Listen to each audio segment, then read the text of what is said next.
இறைவனுடன் உரையாடல். கேள்வி எண் 51. மிக இனிய தந்தையே, உள்முகமாகவும் வெளிமுகமாகவும் இருப்பது என்றால் என்ன? இனிய குழந்தைகளே, தனிமையில் இருக்கும் பயிற்சி குறைவாக இருப்பது ஒரு முக்கிய பலவீனமாக இருக்கிறது. இரண்டாவது, உங்களிடம் ஒற்றுமை இல்லை. தனிமை என்பது உடல் அளவிலும் மனதளவிலும் இருக்கிறது. இங்கே இரண்டும் தேவைப்படுகிறது. தனிமையில் இருக்கும் ஆனந்தத்தை நீங்கள் அனுபவம் செய்தீர்கள் என்றால் உங்களால் வெளிமுகமாக இருக்க முடியாது. உங்கள் இலக்கை நன்கு நினைவில் வைத்திருங்கள். அதோடு பாப்தாதாவிடமிருந்து நீங்கள் பெற்ற அறிவுரைகளை நடைமுறையில் கொண்டு வாருங்கள். இந்த தாரணையின் மூலமாக நீங்கள் உள்முகமாகவும் பொறுமையாகவும் எப்போதும் இருப்பீர்கள். உங்களிடம் பொறுமை அதிகமாகும். பின்னர் அதன் மூலம் உங்களால் கலியுக ராவண ராஜ்யத்தை முடிவுக்கு கொண்டு வர முடியும். மனிதர்களை மகிழ்விக்க வெளிமுகமாக இருக்க வேண்டி இருக்கிறது. சுயத்தை மகிழ்விக்க உள்முகமாக இருக்க வேண்டும். எனவே உங்களை உள்முகமாக இருந்து அலங்கரித்துக் கொள்ள வேண்டும். கேள்வி எண் 52. மிக இனிய தந்தையே, வீண் எண்ணங்கள் எப்படி எங்களை பாதிக்கிறது? இனிய குழந்தைகளே, எப்போது நீங்கள் தேக உணர்வில் இருக்கிறீர்களோ அப்போது பயனற்ற எண்ணங்களும் வீணான செயல்களும் இருக்கிறது. வீண் எண்ணங்கள் உங்களிடம் இருக்கும்போது அவைகளுக்கு முற்றுப்புள்ளி வையுங்கள். அப்போது நீங்கள் புள்ளியாக மாறிவிடுவீர்கள். கேள்வி எண் 53. மிக இனிய தந்தையே, எதிர்காலம் எப்படி இருக்கும்? இனிய குழந்தைகளே, நீங்கள் எல்லோரும் உங்களுக்குள் சங்கம யுகத்தின் சம்பூர்ண நிலையை அனுபவம் செய்வீர்கள். உங்கள் பக்தர்கள் யார், உங்கள் பிரஜைகள் யார் என்பதை அறிந்து கொள்வீர்கள். உங்கள் பிரஜைகள் உங்கள் அருகில் வருவார்கள். உங்கள் பக்தர்கள் உங்களை பார்த்தவுடனே உங்கள் பாதங்களில் விழுந்து வணங்குவார்கள். எனவே இப்போது ஒவ்வொரு நட்சத்திரத்திலும் இருக்கும்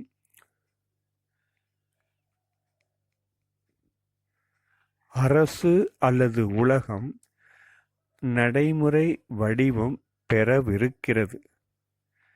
எப்போது அந்த பிரத்யட்சம் எனும் வெளிப்பாடு ஏற்படுகிறதோ அப்போது ஒவ்வொருவரும் இறைவனின் பெருமையை வெளிப்படுத்தும் முரசுகளாக கொட்டுவார்கள். நீங்களே பல விஷயங்களால் உங்களை பாதிப்பிற்கு உள்ளாக்குகிறீர்கள். எனவே பாதிக்கப்படும் ஒருவர் எப்படி பிறருக்குள் நல் விளைவுகளை ஏற்படுத்த முடியும்? நீங்கள் மற்றவரிடம் நல் விளைவுகளை ஏற்படுத்த விரும்பினால் நீங்கள் எதனாலும் பாதிக்கப்படக்கூடாது. மற்றவரிடம் தாக்கத்தை ஏற்படுத்த எவ்வளவு நேரம் பிடிக்கிறது என்பதை நீங்கள் உங்கள் நடவடிக்கை மூலமாக அறிந்து கொள்ளலாம். ஒவ்வொருவர் எண்ணங்களிலும் என்ன இருக்கிறதோ அது ஒருபோதும் நடக்காது. எது நடக்க வேண்டுமோ அது திடீரென நடக்கும். கேள்வி எண் 54. மிக இனிய தந்தையே, வெற்றி பெற செய்ய வேண்டிய முயற்சி எது?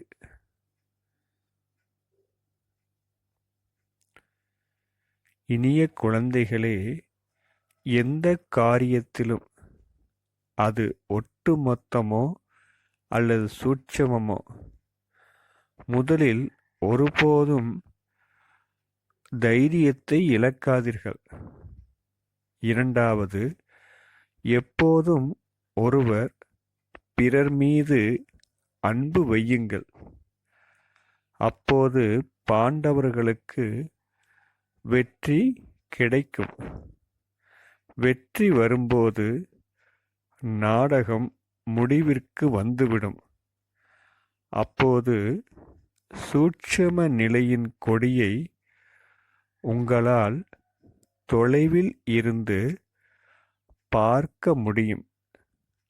அப்போது உங்கள் அவ்யக்த நிலையின் மற்றும் நிரந்தரமாக பறக்கும் நிலையின் கொடியை இந்த முழு உலகமும் பார்க்கும். எப்போது பணிவு என்ற சிம்மாசனத்தில் அமர்கிறீர்களோ அப்போது எல்லா வேலைகளையும் மிக சரியாக உங்களால் செய்ய முடியும். சிம்மாசனத்தில் அமர்ந்து பொறுப்புகளின் கிரீடத்தை அணிந்து உங்கள் எதிர்கால நிலையை உருவாக்குங்கள். சிம்மாசனத்தில் இருந்து கீழே இறங்கி வராதீர்கள். நீங்கள் சிம்மாசனத்தில் அமர்ந்திருந்து உங்கள் வேலைகளை செய்தால் அந்த வேலைகள் வெற்றிகரமாக நிறைவேறும். நீங்கள் அனைவரும் தைரியமாக இருந்தால் நிச்சயமாக தோல்வி அடைய மாட்டீர்கள். நீங்கள் வெற்றி மாலையில் மணியாக கோர்க்கப்பட விரும்பினால் வெற்றி பெற்றவராக மாறிய நிலையை உருவாக்க வேண்டும். உங்கள் மாற்றத்தில் முக்கிய விஷயங்களை நீங்கள் சோதித்து அறிய வேண்டும். அது மிகவும் சுலபம். 2 வார்த்தைகளை மட்டும் நினைவில் கொள்ள வேண்டும். 1. நீங்கள் பிறரை கவர்ந்து இழுக்கும் உருவமாக மாற வேண்டும். 2.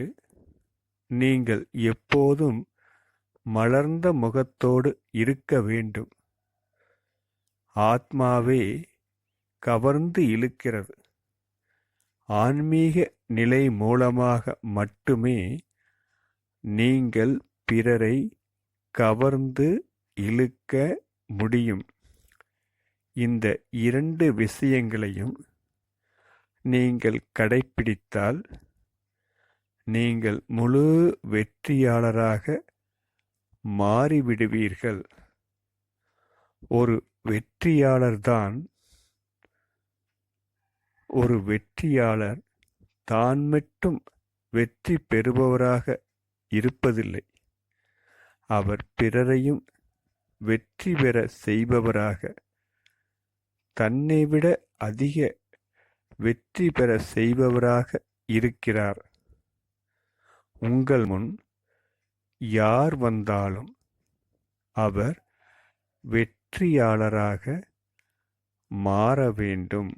ஓம் சாந்தி. ஓம் சாந்தி. இறைவனுடன் உரையாடல் தொடர்ச்சி. கேள்வி எண் 55. மிக இனிய தந்தையே, பற்றை வெல்வது எப்படி? இனிய குழந்தைகளே, உங்களை விருந்தாளி என கருதாத காரணத்தினாலேயே நீங்கள் உடல் உணர்விற்கு ஆளாகிறீர்கள். பொருட்கள் மீது உங்களுக்கு உரிமை இருப்பதாக கருதுவதால் உங்களிடம் பற்று இருக்கிறது. உங்களை நீங்கள் விருந்தினராக கருதினால் இவைகள் எல்லாம் முடிந்து போய்விடும். எப்போது உங்களிடம் உண்மையான அன்பு இறைவனிடம் இருக்கிறதோ அப்போதே நீங்கள் பற்றை அழிக்க முடியும். யாரிடம் உண்மையான அன்பு இருக்கிறதோ அவர்கள் சதியாக கணவனின் சிதையில் தன்னை உயிரோடு மாய்த்துக் கொள்பவர் மாறுவார்கள்.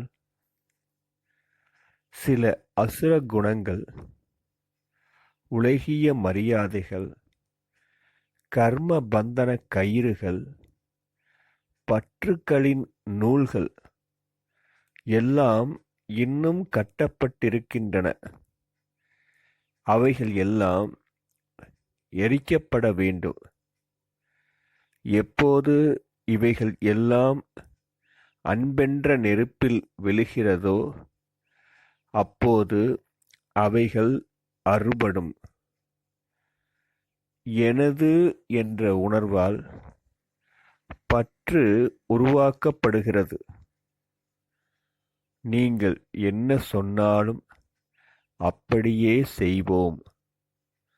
நீங்கள் கொடுப்பதை சாப்பிடுவோம். நீங்கள் சொல்லும் இடத்தில் அமருவோம் என்பது உங்கள் அனைவரின் முதல் வாக்குறுதியாக இருந்தது.